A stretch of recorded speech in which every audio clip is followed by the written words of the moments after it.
ಸಖತ್ ಖಾರ ಬಣ್ಣ ಮತ್ತು ರುಚಿ ಆಚಿ ಚಿಲ್ಲಿ ಪೌಡರ್. ಕೂಡ ಒಂದು ಡ್ರಗ್ ಫ್ಯಾಕ್ಟರಿ ಅಂತ ಹೇಳಿದ್ರೆ ಮುಂಬೈ NCB ಅವರು ಕೂಡ ಬಂದು ಇಲ್ಲಿ ಮಾಡಿದ್ರು. ಅವರು ಈ ಫಾಲೋ ಅಪ್ ಕೇಸಸ್ ಅಂತ ಇರುತ್ತೆ, ಅಲ್ಲೆಲ್ಲಾದರೂ ಯಾರಾದರೂ ಸಿಕ್ಕಿದಾಗ ಅವ್ರ ಫೋನ್ ನಂಬರ್ಸು ಅದು ಇದು ಇದ್ದಾಗ ಅಂಥದ್ರಲ್ಲಿ ಹುಡ್ಕೊಂಡು ಬರ್ತಾರೆ. ಆ ರೀತಿ ಬಂದಿದ್ದಾರೆ.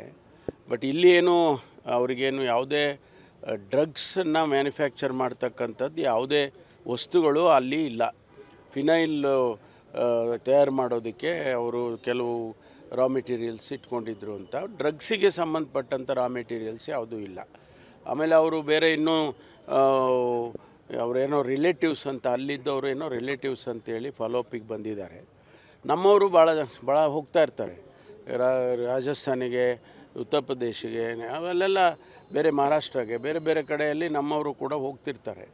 ಅದು ಒಬ್ಬರು ಸಹಕಾರ ಕೊಡಲೇಬೇಕು. NCBನವ್ರು ಬಂದಿದ್ದಾರೆ, ಅವ್ರಿಗೆ ನಮ್ಮವ್ರನ್ನ ಫಸ್ಟು ನಮ್ಮವ್ರಿಗೆ ತಿಳಿಸಿ ಆಮೇಲೆ ಅವರು it is not a ride, ಅದನ್ನು ಅವರು ವೆರಿಫಿಕೇಷನ್ ಅಂತ ಮಾಡಿಕೊಂಡು ಬಂದಿದ್ದಾರೆ.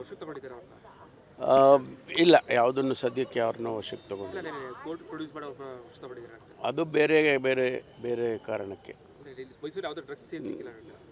ಯಾವುದು ಡ್ರಗ್ಸು ಇವಾಗ ನಿನ್ನೆ ಏನು NCBನವ್ರು ಬಂದು ವೆರಿಫೈ ಮಾಡಿದ್ದಾರೆ, ಅಲ್ಲಿ ಯಾವುದೇ ಡ್ರಗ್ಸಿಗೆ ಸಂಬಂಧಪಟ್ಟಂಥ ರಾ ಮೆಟೀರಿಯಲ್ಸ್ ಆಗಲಿ ಡ್ರಗ್ಸ್ ಆಗಲಿ ಸಿಗಲಿಲ್ಲ ಅಂಥೇಳಿ ನಮಗೆ ನಮ್ಮ ಅಧಿಕಾರಿಗಳು ಹೇಳಿದ್ದಾರೆ. ಅದರಿಂದ ಇದು it is not related to drugs.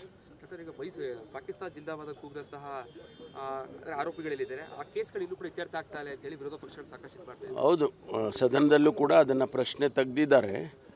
ಈಗ ಅವೆಲ್ಲ ಕೇಸಸ್ಗಳು ನಡೀತಾ ಇದ್ದಾವೆ. ಈಗ ನಾವು ಕೋರ್ಟಿಗೆ ನಾವು ಹೀಗೆ ಮಾಡಬೇಕು, ನೀವು ಹೀಗೆ ಮುಗಿಸ್ಬೇಕು ಅಂತ ನಾವು ಹೇಳೋಕ್ಕಾಗೋದಿಲ್ಲ. ಕೋರ್ಟ್ ಏನು ತೀರ್ಮಾನ ಮಾಡುತ್ತೆ, ಯಾವಾಗ ತೀರ್ಮಾನ ಮಾಡುತ್ತೆ, ಅದು ಅವರಿಗೆ ನಾವು ಒತ್ತಾಯ ಮಾಡ್ಬೋದು.